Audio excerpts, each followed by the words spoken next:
Bentang-benta sa social media ang bagong paandar ni Ethel Buba bilang isang certified plantita. Kamakailan lang ay binandera ng binansagang Plantonia of the Year ng mga plantitas at plantitos na si Jinky Pacquiao ang kanyang mga mamahaling halaman sa kanilang bahay.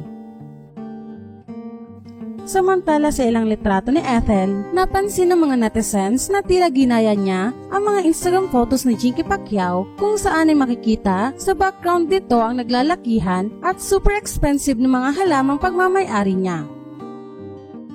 Ngunit kung ang ibang celebrities kagaya ni Jinky Pacquiao ay may bonggang-bonggang garden at farm kung saan makikita ang kanilang mga mamahaling halaman, may naisip naman na pangtapat dyan si Ethel.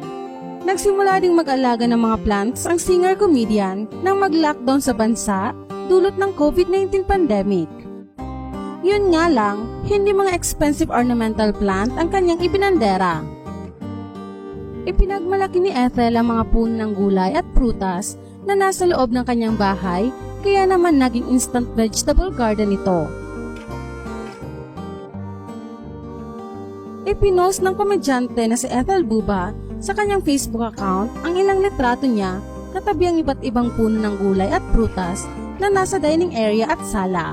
Caption ni Ethel sa kanyang Facebook post, "Good morning plantitos plantitas." Sa isa niyang post, makikita si Ethel na nasa dining area habang karga ang anak nila ni Jessie Salazar na si Baby Micaela.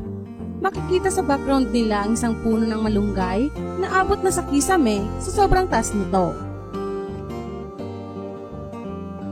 Meron din siyang puno ng talong na may mga bunga na.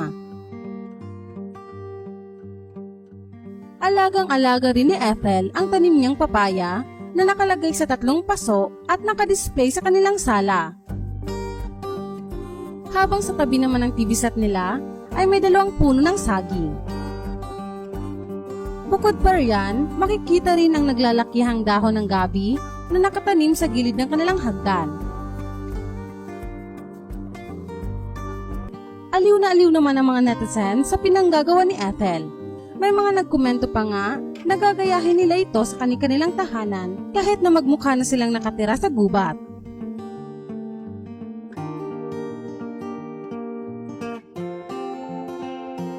Anong masabi niyo sa mga paandar na ito ni Ethel Buba? Just comment your reaction and don't forget to follow our page, Showbiz PH, for more updates. Thank you for watching and see you all in our next video.